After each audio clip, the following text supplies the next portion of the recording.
여러분들이 궁금하신 차종의 시세가 궁금하시다면 어서자동차 유튜브에 댓글로 남겨주세요. 제가 음료 쿠폰을 10분에게 보내드리도록 하겠습니다. 디젤 20만 킬로미터 대 하이브리드 20만 킬로미터 어떤 게 더 나을까요? 결국에는 어떤 차가 뭐 더 좋냐 좀 어려운 질문이긴 한데 현재 상태에서 기준을 삼으면 그건 되게 간단한 문제 같아요. 근데 잔존 가치로 보면 하이브리드가 더 높아요. 이 차는 장기 렌트 반납된 차량이더라고요. 이제 법인 장기 렌트 반납이 돼서 키로수가 지금 19만 8천 킬로. 근데 이 차가 뭐가 좋으냐면 화이트 외장에 르블랑 등급, 전자식 계기판 들어갔죠, 어라운드 뷰 들어갔죠, 또 헤드업도 있더라고요. 옵션 자체가 또 좋아요. 그런데 시작하는 금액 자체가 1710, 그랜저 IG 가격에 높은 사양을 살 수 있다는 또 장점이 있죠. 근데 키로수가 지금 19만 8천이면 일반 분들이 쉽게 접근하긴 어려운데, 키로수 많은 차만 타시던 분들은 뭐 19만 20만 정도를 이제 길들이기 끝났네 라고 얘기하시는 분도 계시거든요. 어떻게 보면 내가 전에 어떤 차를 탔냐에 따라서 좀 생각의 차이는 있는 것 같습니다. 근데 최종적으로 1710에 시작해서 얼마에 나갔을 것 같아요? 2000 좀 안 되게?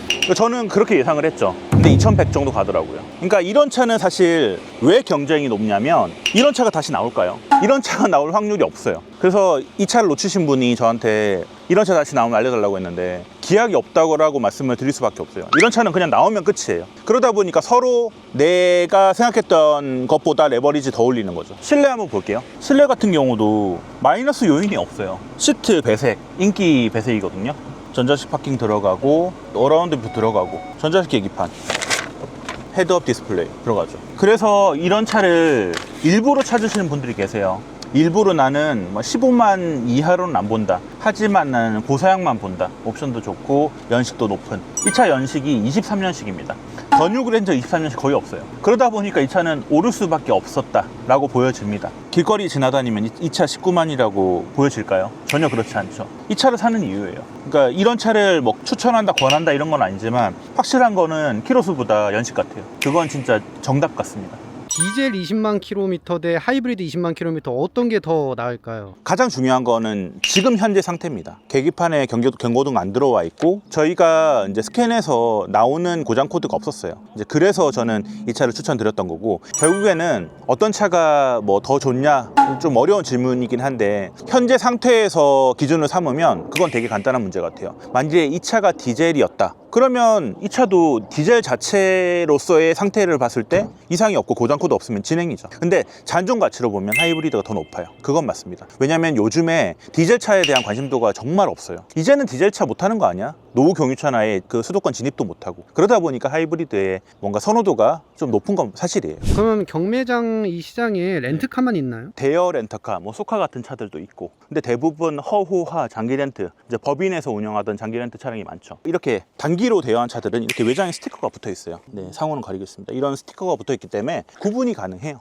그럼 이 차도 낙찰 받으신 차인가요? 이 차는 제가 낙찰받은 차는 아니고, 입찰 중에 이 차가 침수 이력이 있는 거예요. 근데 침수 이력이 있는 차가 경쟁이 엄청 많이 올라가길래 저도 신기해서 한번 이 차를 찍어 보려고 합니다. 조회상 침수 이력이 있는 차니까. 그런데도 이런 차가 지금 중고 거래 시 거래가 된다는 거는 침수 이력은 있지만 뭐 상태가 나쁘지 않다고 뭐 생각이 될 수는 있겠지만, 이거는 사실 소비자한테 권할 수는 없는 차거든요. 아니면 제 생각에는 일반 딜러분들이 본인이 그냥 타려고 사지 않았을까라는 추측 정도는 해봅니다. 기본적으로 침수차 같은 경우는 실내 냄새가 좀 다르긴 하거든요. 저도 이 일을 하면서 침수차를 몇 번 보긴 했는데, 피디님 보셨을 때 냄새가 어때요? 생각보다 괜찮은데요? 이 차는 제가 봤을 때는 실내 클리닝 해서 연막 냄새 좀 나거든요. 근데 꿉꿉함 냄새나 이런 것들은 또 괜찮아요. 안전벨트를 끝까지 당겼을 때 이 끝에 뭐 흙이 묻어 있거나 뭐 그런 것들도 또 확인을 해보는데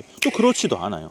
근데 침수 이력은 있어. 근데 누군가는 사갔어. 제가 입찰 돌아간 영상도 찍어놨는데 엄청 올라가더라고요. 아무래도 여름철 흰색 바디에 또 썬루프 들어간 하이브리드, 거기다가 8만 킬로밖에 안 탔어요. 연식도 높고 21년식인가 그렇거든요. 그러면 이 차가 지금 일반 소비자분들한테는 전혀 메리트가 없는 차예요. 침수 이력이 있어. 이거는 살 때는 내가 싸게 살 수 있지만 타면서 어떤 문제가 벌어질지 모르는 또 위험 부담도 있고, 그리고 다시 내가 얘가 재판매를 한다고 했을 때 침수 이력이 있는 차를 누가 삽니까? 정말 말도 안 되는 가격을 받을 것이며, 이런 차는 일반 분들은 제가 권한다고 해도 절대 사시지 않겠죠. 이게 포인트 것 같습니다. 이 GN7 진짜 이쁜 것 같은데. 개인적으로 나는 이제 호라이즌 라이트가 이 일자형이잖아요. 이게 멀리서 보면 진짜 신형 같은 느낌이 나더라고요. 근데 가까이서 보시면, 자, 번호판은 가리겠습니다. 제주 렌터카라고 되어 있어요.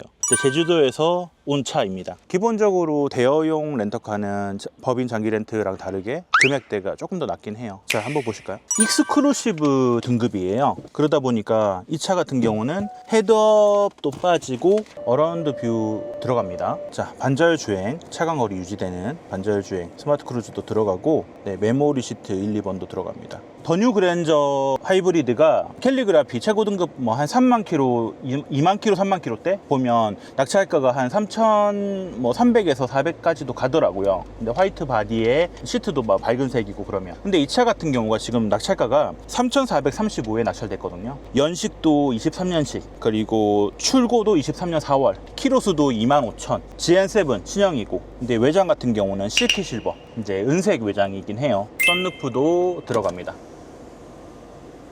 PD님 같으면 어떤 차를 선택할 것 같아요? 지금 낙찰가가 3,435만 원이면 신형과 구형 차이가 없어요. 네, 거의. 그러면 저 같으면 번호판 바꾸고 이 신형 갈 것 같은데. 저도 똑같은 생각이거든요. 그리고 대여용 렌터카는 키로수가 적은 차를 사는 게 좋아요. 그러니까 제 생각인데, 키로수 너무 많은 렌터카를 점검해 보니까 확실히 엔진 상태가 안 좋긴 하더라고요. 엔진 이음도 좀 심한 편이고. 하지만 지금 2만 킬로밖에 안 탔다 보니까 확실히 25,000킬로 지금 되어 있죠. 25,998킬로. 그러다 보니까 확실하게 뭐 초반에 길들이기는 어떤지 모르겠지만 아직까지는 상태가 괜찮다라고 느껴지는 거죠. 이제 더 뉴 소렌토 25년형 하이브리드거든요. 근데 이 차 같은 경우는 저도 솔직히 이게 이해가 안 가는데 신차 출고가보다도 높게 나갔거든요. 이 차 이제 출고가를 조회해 보면 4,641만 원 정도 들어가 있어요. 이 차는 지금 뭐 소위 말하는 초밥이 올려져 있잖아요. 그러니까 루프가 작업이 되어 있는데 이 비용이 빠져서 그런 건지는 확인을 해봐야 됩니다. 하지만 이 차 지금 최종적으로 낙찰이 나간 거는 4,755만 원에 낙찰이 나갔더라고요. 너무 높죠. 신차 출고가보다도 지금 100만 원 정도가 더 높게 올라간 거죠. 말 그대로 새 차예요. 비닐 그대로 되어 있고, 시트가 2열이 독립적으로 되어 있고, 매립이 되어 있는 시트 2개가 더 있죠.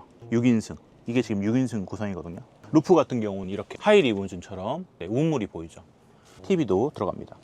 따로 이 작업을 한 것 같아요. 그러니까 신차 출고가보다 높았던 이유가 이 작업 때문인 것 같긴 해요. 그래서 지금 이 차 같은 경우는 키로수가 지금 149km. 지금 새차 냄새가 가득하죠.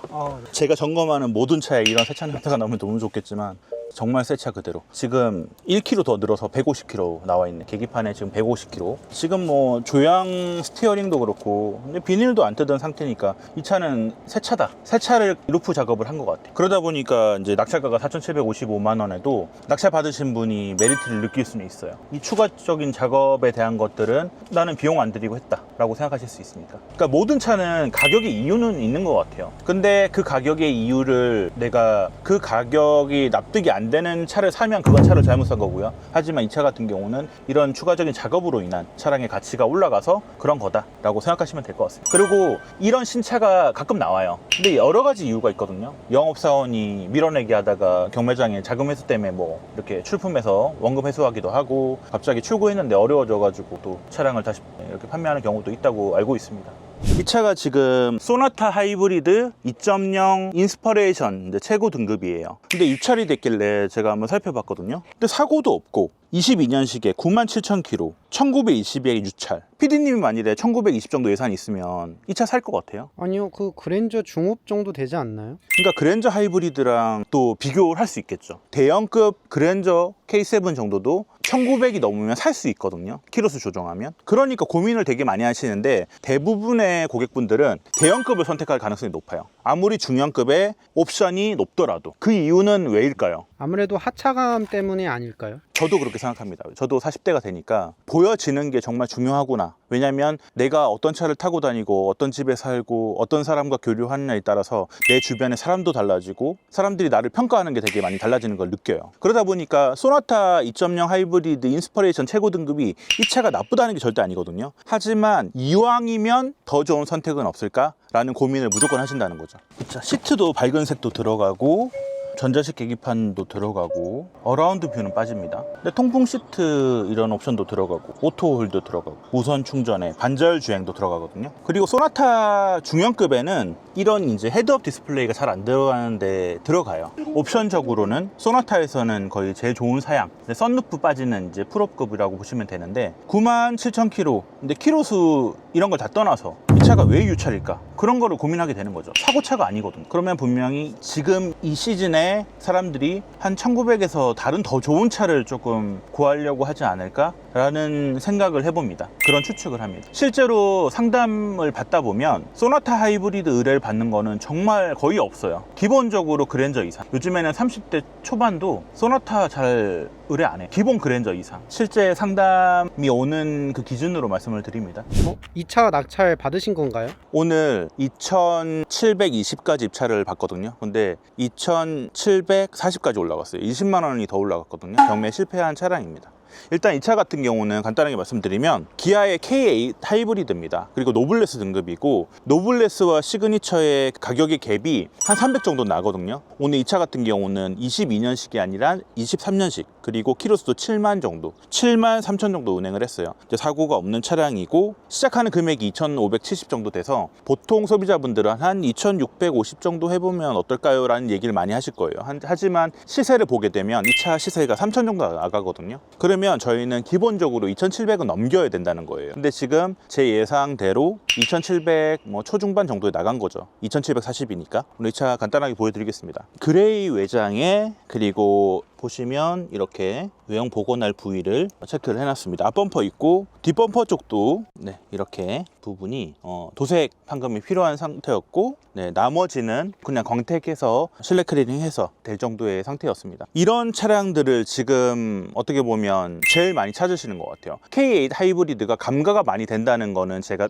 이전 영상에도 많이 말씀을 드렸어요. 그렇기 때문에 더 뉴 그랜저와 고민하시다가 연식도 높고 옵션도 좋고 또 신형 같은 느낌이 나는 K8 하이브리드를 의뢰를 주신 거죠. 일단 이 차 같은 경우는 경매 입찰은 실패했지만 첫 경매해서 이 정도 낙찰됐다, 경매의 감을 익히는 데 있어서 도움이 되실 만한 그런 차였던 것 같아요. 이 정도 조건, 이 정도에 나갔구나, 참고하시면 좋을 것 같습니다. 자, 오늘도 하이브리드 차량들 중에 제가 조금 다양하게 보여드렸습니다. 아무래도 여러분들이 디젤 차량에 대한 좀 거부감이 확실히 있으신 것 같아요. 아무래도 이제는 친환경 연료에 대한 관심도가 훨씬 더 높아졌고 전기차로 바로 넘어가기에는 조금 부담스럽고, 그러다 보니까 중간에 거쳐갈 수 있는 게 하이브리드라는 생각을 많이 하시는 것 같습니다. 다음에도 또 도움되는 정보로 다시 인사드리도록 하겠습니다. 감사합니다.